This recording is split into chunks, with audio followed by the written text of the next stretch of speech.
मित्रांनो नमस्कार. कायदेशीर माहिती देणार माझ्या YouTube चॅनलमध्ये तुमचं स्वागत आहे. आजचा विषय एनपीए. एनपीए म्हणजे नॉन परफॉर्मिंग ॲसेट. आता साधारणतः प्रत्येक बँक म्हणा किंवा ज्याला फायनान्शियल इन्स्टिट्यूशन म्हणा, या लोकांचं गणित जे असतं ते कर्ज देण्यावरती असतं.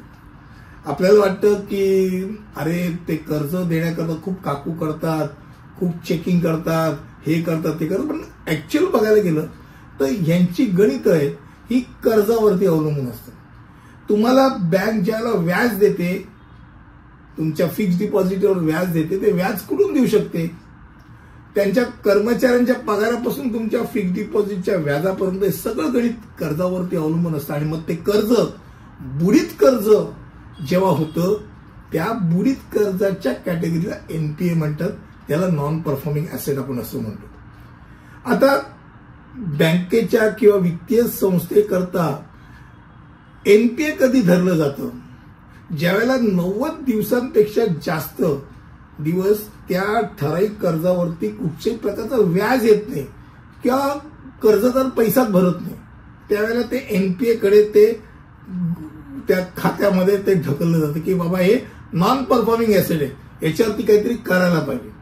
मग अशा वेळेला एक तर तुमचं ईएमआय थकलेलं असेल, त्या तुम्हाला एनपीए मध्ये वर्ग केला असेल, तुमचं जो रेटिंग आहे रिसेल रेटिंगची पण काशी केली जाते, ते लगेच टाकलं जातं की बाबा एनपीए मध्ये गेला. आणि एनपीएच्या टप्प्यावरती थकबाकीदाराकडनं वसूल करण्याकरताची कारवाईला सुरुवात होते. याला कायदेशीर कारवाई आपण म्हणू शकतो. आणि या प्रत्येक टप्प्यातला खर्च हा त्या कर्जदाराच्याच गळ्यात मारला जातो, त्याच्या माथ्यावर मारला जातो, हे लक्षात राहू द्या. पहिला भाग म्हणजे त्याला पहिल्यांदा लिगल नोटीस दिली जाते, त्याला अवधी दिला जातो की बाबा तुझं फलाना गोष्ट आहे, तू व्याजच दिलं नाही, तू कर्ज फेड करतच नाही, तर तुला हा कालावधी दिला जातोय. त्या ह्याच्यात तू पहिल्यांदा जे काय थकबाकी आहे ती पहिल्यांदा भर. तर तुझी काही अडचण असेल तर ते काहीतरी सांग. त्याला कधी कधी टॉपिंग अप पण करतात आणि त्यानंतर तो एनपीएतनं बाहेर काढायचा पण प्रयत्न करतात. पण ही सगळी साधारणतः गोष्ट त्या माणसाची चर्चा करून होते. बँकेचं कर्ज जर एनपीएचं प्रमाण वाढलं तर त्याचा परिणाम त्या बँकेच्या एकूणच काय म्हणतो कार्यक्षमतेवरती होतो. त्याचं उत्पन्न आणि नफा कमी होतो, क्षमता कमी होते कर्ज देण्याची, आणि त्या कर्जाला राईट ऑफ करण्याची शक्यता वाढते आणि बँक बुडीतकडे जाते की काय अशी अवस्था होते. A to B, B to C, C to D कॅटेगरीमध्ये जाते की काय अशी अवस्था. मग आता अशा एनपीएची कर्ज असतात ती बँक कशा तऱ्हेने वसुली करायचा प्रयत्न करते? पहिली गोष्ट म्हणजे कर्जाच्या अटींची पुनर्रचना करते.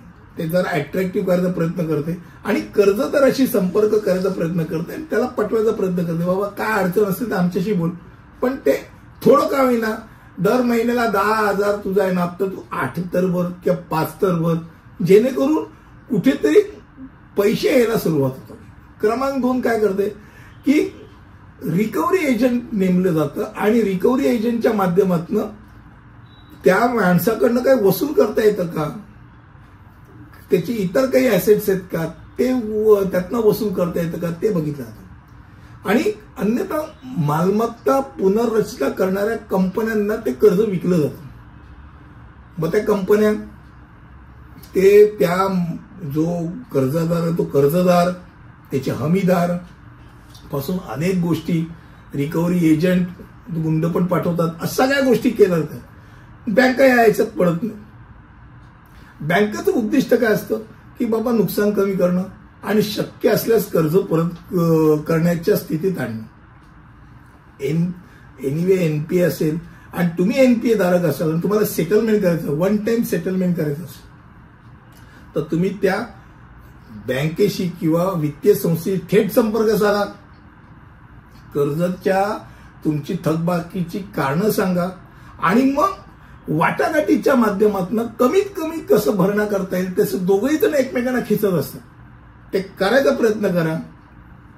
पूर्णपणे ब्लँक शीट तुम्ही त्यांच्याकडनं घ्या की तुमचं आता काही थकबाकी नाही, नुसते पैसे दिले तर ते म्हणा आलं आमचं व्याज.